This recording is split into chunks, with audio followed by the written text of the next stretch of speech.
welcome everyone. We just said and joked, you must be the diehards that you come here while there's a rock concert going on in the background. Thank you, and applause for you for coming.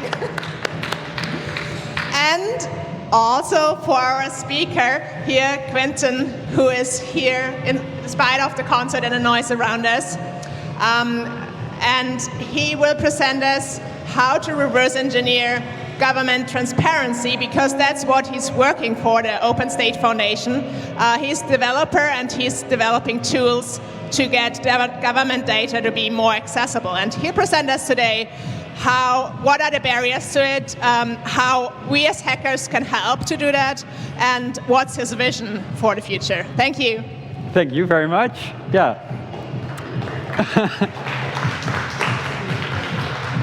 Yeah, she said it already, but these are the true diehards whose idea of a fun night on a Saturday at 10 p.m. while there's a rock concert going on wants to talk about government transparency. So I'm very glad to have you here. Yeah, a little bit about me first. And by the way, when I found out this talk was going to be at 10 p.m., I redid all my slides to be in dark mode. So to spare your eyes, which was quite some work, all the screenshots as well. This is me. I'm Quinten. I'm a student still, part-time, of the Masters of Data Science. And because I found it very fun to work alongside it and to do some actual practical hands-on stuff, I started to work as a developer at the Open State Foundation as well. And that's why I'm here today. And if you're thinking, am I a little young? To present some credentials, by some definition, I've been hacking for 14 years because I started with Lego building blocks, programming with Scratch, and 14 years later, I'm still here. And I still do a little HTML, although I can spell a little bit better now. The Open State Foundation is the Dutch NGO working to increase government transparency in the Netherlands. We really believe in open data towards a transparent society. And we truly believe that in a democracy, and a very important and large part of that has to be that you can know what the government is doing, that the government is transparent about not only its eventual decisions, but also how it arrives at these decisions. And we usually nowadays use a lot of different arguments as to why this is an important thing. We point to human rights and international treaties. But for this audience today, I want to go back into our history a little bit and talk about Hack the Overheid, which was the collective we as Open State grew out of, which means hack the government. It was a collective of people who really believed that technology was not something that will just happen and have no impact, but it will have a huge impact, and we have to make this impact for the good, and we have to for the good of society specifically. And so today I wanted to talk about government transparency from this hacker's perspective as well, because I think it's really important, and I think it's a very interesting argument as to why we have to talk about, we have to really care about government transparency. So while we've evolved a little bit since Hack the Overheid, we're still a small team, still in Amsterdam, and nowadays we have 3 developers. So while we're mainly a lobbying organization trying to make this happen, we still have these 3 developers like me who are building tools to actually show how we do this and how we can open up all these data. So I want to talk about some part of this book, which is called Hackers, Heroes of the Computer Revolution. And it's quite an interesting book, but what I wanted to talk about specifically here is that's the first book that really writes down this idea of the hacker ethic. It evolved a little bit out of the 1960s at MIT. And what you saw is that not only were this just people programming and doing some random stuff, but there was some ethic and some idea behind that evolving as well. And you'll still find it on the CCC website today under hacker ethics. And there's some very fun things, but I think important things written down as well, such as the access to computers and judged by their acting, not bogus criteria such as degrees, age, race, or position. But the thing that's really important for today is the idea that all information should be free.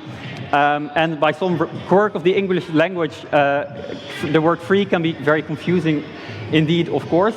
So free not only as in free beer, but also free as in free speech, of course. That the idea that information is something that cannot really be contained in some box and then be sold, and then you only have that one copy, but that information is something that should be moved around freely and shared, and for the betterment of society as a whole. And you'll sometimes also see it even more poetically written down as information wants to be free, as if it's something inherent about this information. And I think that's a very interesting idea, and one that definitely should be is even more interesting to apply when we're talking about government data, specifically nowadays when probably the government knows more than it has ever before. It's more technological than it's ever been. It's more digital than it's ever been. It's collecting more data, not only about individual citizens, but it's also doing more studies, and it can measure more stuff about the environment as well. So the government knows more than it ever has. The government, especially in this democracy we really want to be, is by the people, for the people. So when we have this information of the government, it's really important that it not only stays contained within the government, that it's for the public as a whole. And that's really what we try to do at Open State Foundation, that when there's some very important thing the government's working on, and it's almost always a very important thing because it affects every one of us, we have to check what they're doing. We have to be able to check what they're doing at least, and verify their assumptions and their eventual decisions. And that's why it's very important that they open it up. So tonight I want to talk you through a few of our projects that try to open up the government, see what we did, see what the impact it has. But most of all, I want to convince you as well that we as you and we as hackers, as a collective, can really contribute to this effort, really as an individual as well. We're just a small team of around 8 people, and we can use all the help we can get. So as a starter, I want to talk about the Open Government Act in the Netherlands first. I looked it up for the first time in English translation, and it's really quite interesting to see that all laws start with greetings to all who see or hear these presents. But it's interesting, it was passed in 2022, and it follows an earlier version which was quite similar, but this law for the first time says everybody has the right to access public information without having to state an interest. And then it says subject to restrictions laid down by this act, and I could do a whole talk about these restrictions, but the interesting thing is everybody has the right to access to public information. So basically all information except private information about individuals, all information governments have, you as an individual has a right to ask the government, I want to access this information, please give it to me. You don't even have to say why. And it's really new that we say this is a right for an individual, and it's a really strong position for us as an NGO to work and to open up all this data. The problem only is that if you see in reality, we as Open State Foundation work together with the Institute for Social Innovation to research, okay, how is this going in practice? The problem is you can do a woonverzoek, it's called in Dutch, ask for specific information, and they have to respond within some legal deadline, which is, well, there's an error in the screenshot here, but it can be extended up to 28 days. But when we researched this in 2022, we found it took at least an average of 161 days. So that's really an order of magnitude different. So we repeated the study the next year, and we saw it actually got slower, even though we got this new beautiful right in the Open Government Act. So we repeated it again in 2023, and they still got slower. And this year too, the government has gotten slower in responding to these requests. So if you ask a question now, it usually takes, on average, 188 days before you get the documents you have a right to. And it's also quite worrying that the Justice Ministry is the slowest of the bunch. So this really hinders your fundamental right as a citizen, we've established now. But it's also like not this abstract thing, this like actually hampers down on quality journalism. Most of the big stories we've seen about government scandals in the past few years really came out of these extensive freedom of information requests from journalists asking on a specific case, such as with the big Shell case in Groningen or the toeslagenaffaire. These big scandals have a big role in the Freedom of Information Act, because the government usually doesn't give you much information about these scandals themselves, of course. So this hampers down on journalism because they have to wait 6 months before they can write the piece, and oftentimes when 6 months has passed, a story is no longer a story.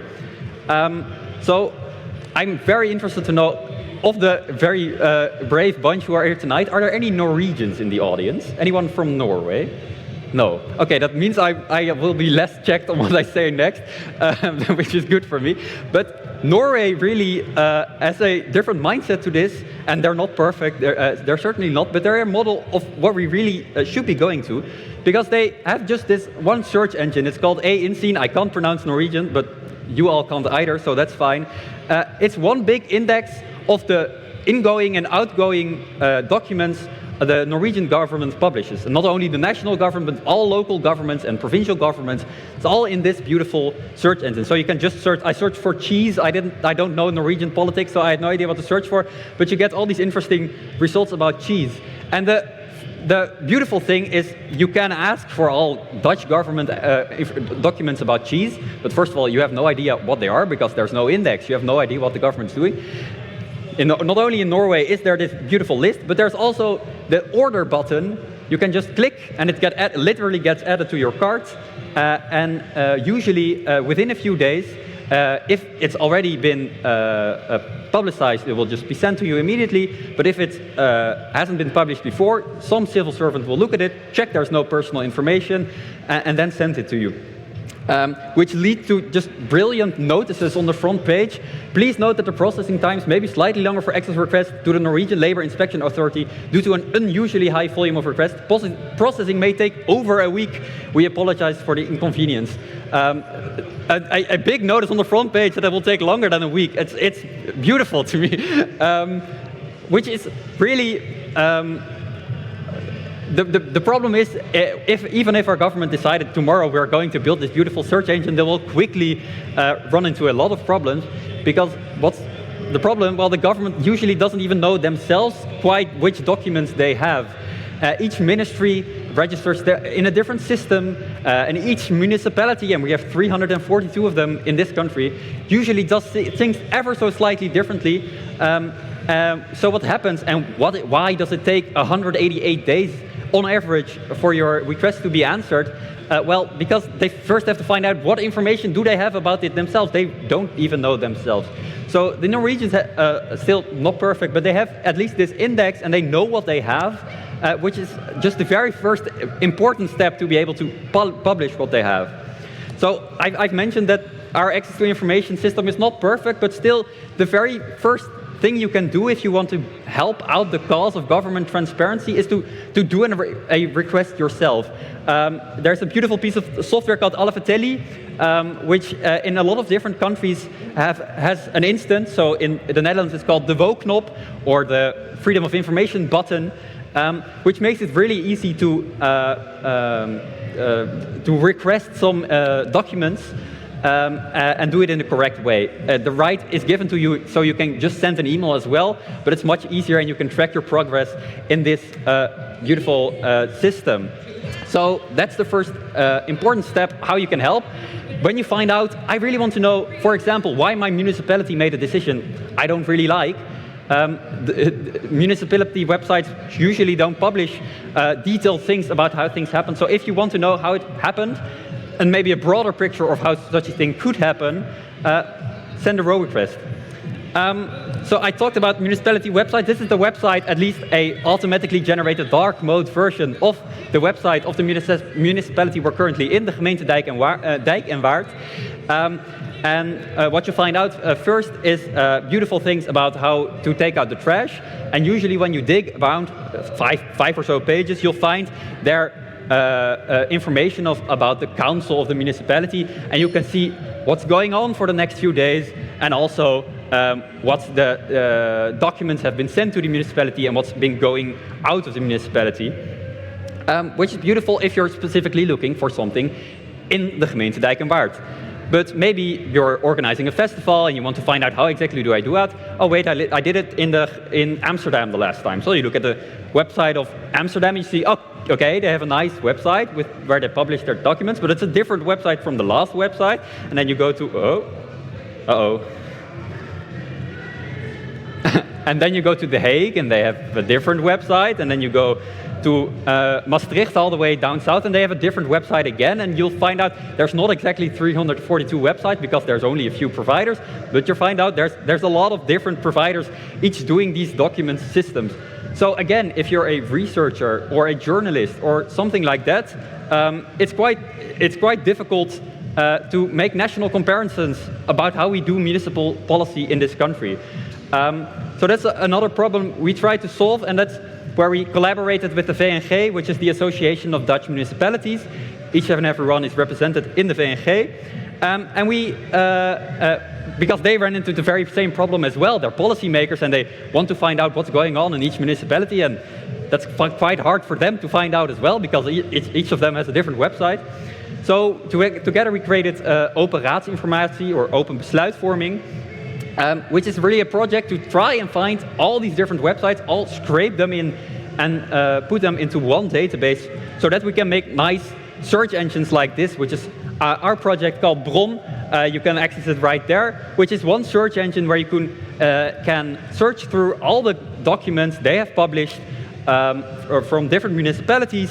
So for example, I've selected all the municipalities we looked at just now, so you can search through all of them. And we've talked to a lot of journalists, and this is really something that helps them write stories, especially local journalists, of course, who don't have all the financing they need, really can use all the resources they get for them to write their stories. So this is something that they have already published. The government says, oh, we're very transparent about this. Look at our website of published documents. But it's only when you scrape them all and hook them up to a search engine that it's really useful.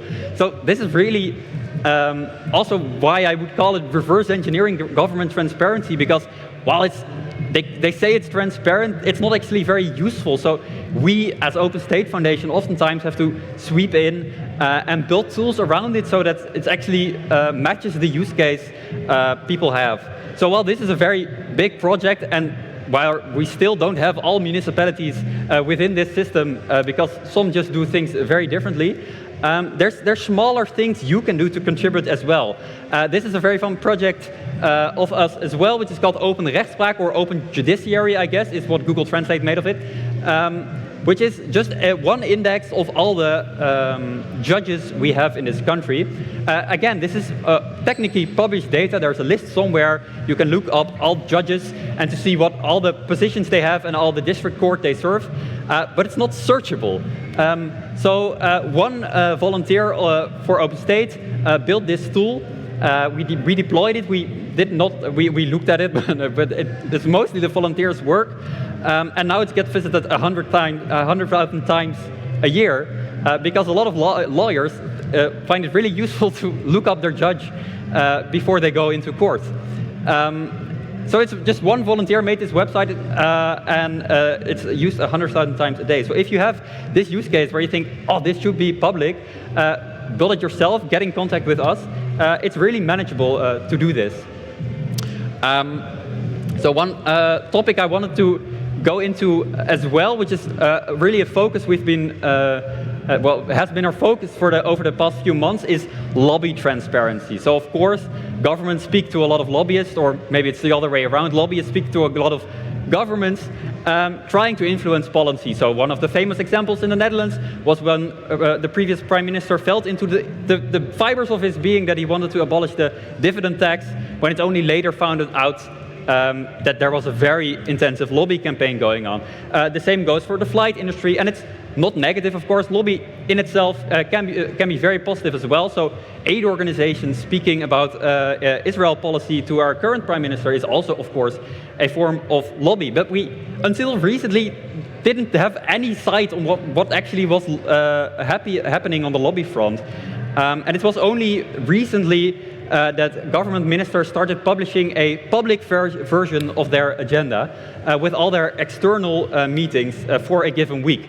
Minister Brekelmans had a fun week where he went to the Katwijk Museum on Tuesday, and he talked to his boss on Monday as well. But again, this is really transparency for the sake of it without really thinking about how people want to use this, because it's an HTML page for 1 week for one minister. It's not searchable. I can't add this to my calendar, for example. We were really frustrated by this as well. So again, we built a tool. Actually, our intern built this tool in a few weeks. So again, it's not that hard, which is called Open Lobby, which you can also visit at openlobby.nl, where we scraped it all and just made a calendar view, which was the logical thing to do for a calendar. And the fun thing as well is if you search for a specific minister, you can add it to your own calendar. It's just iCal. But again, and of course, we made it searchable, so you can find all public meetings with Shell, for example. But again, in this case, we even have to go a step further back, because this is not even really what we're interested in. They published some version of their agenda, which is literally just one civil servant typing over the real agenda into a public agenda, even though there's an export function on their Outlook agenda. Well, we're really interested in this lobbying specifically, like who is lobbying with which person. And when you check their own guidelines, we find that only 13% of the meetings they published in their public agenda follows their own rules. And on top of that, we found meetings they boasted about on social media, which they took a nice selfie, posted on social media, but it was not even in their public agenda. So it's even worse than the 13%, I would say. In this step, it's not enough to do some research. We did the research. It's not enough to build a tool. We built a tool. But this is when we really have to go into the lobbying effort. So here's a nice picture of our director with the Minister Uitermark, who is responsible for this. Yeah, we go into a lobbying effort because it's not enough to work with what they have and reverse engineer a tool behind it. We really have to change the way they think about it. So we built another tool, because we always build tools, and we built it in a few weeks, and we say, look, this is how a lobby register is supposed to work. You can search it, and you can look up which lobbyists have registered. You can look up what they talked about. Here's our fictional registration. It's very possible to do this. A lot of countries have this. And again, So again, we launched a petition as well, which is also a thing you can do. Launch a petition, or more specifically, sign our petition. Because it's really not enough to work with what governments already publish and build some tools around it. It's really important to shift the thinking within government as well, because very often when we talk to governments, they say, oh, do we really have to be open about this? Or they say they want to be open about this, and then they talk to more high-level politicians, and then it turns out it's a little bit politically sensitive. So it's very important that we shift mindset as well, and actively promote the idea of transparency at each level of government. So that's also we need you for. At your work, or even if you're involved with government or not in government, never forget the idea that you can be transparent about what you do as well. So that's really where I wanted to end it. You can find us here, and you can also help us keep the lights on, which is the last thing that you can really do to help us out. So thank you very much.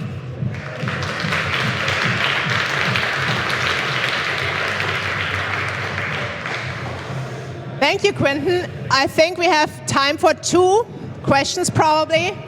I see someone standing here and a hand coming up here. Yeah, many of your colleagues from OpenState, they now work with Google. Are you a forefront of a Google organization? Sorry, can you repeat it? Many of your colleagues work with Google. Are you sort of a forefront for Google? No, we are not. It is true that one of our previous directors now works for Google. No, we very love open source projects, and all our projects are open source as well.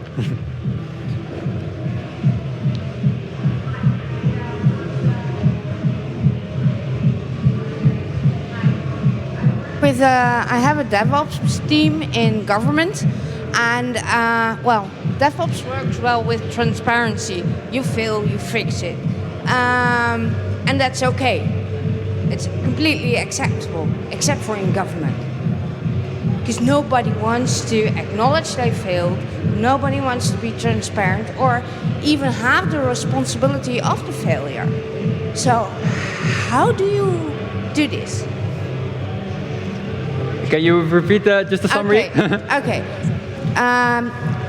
Transparency within a DevOps team is very important. I do this within a government organization. Higher up, this is really an issue. If I'm bluntly transparent, they are like in shock. And I try to frame it all the time. It becomes politics. And it's not necessary at all. So how do you fix this? Yeah, no, that's a very good and important question. It's often something like we work closely together with organizations really focused on privacy as well, and there can sometimes be a friction in the idea of privacy and transparency, but we don't really believe in this that this has to be a friction as well, because of course personal data will always stay personal, but what we also see, and the research supports this as well, is that, and that's really where we are right now with government transparency, is that we are opening the door a little bit, but not fully. And then when you open the door a little bit, then people say, "Oh, what's going on there?" And it's only until, and you see this in research, that trust in government actually decreases if you say a little bit about what you're doing. But if you're open about everything you can be open about, which is still not everything you're doing, we see actually the trust increases in these institutions. So of course we always have to protect everyone, their privacy as well. But true openness is what increases trust in institutions the most, I would say. Thank you very much. Thank you very much, Quentin, and thank you for coming and staying, bearing with us, although there's a lot of noise going on out there. And enjoy the rest of your night, I would say. Thanks.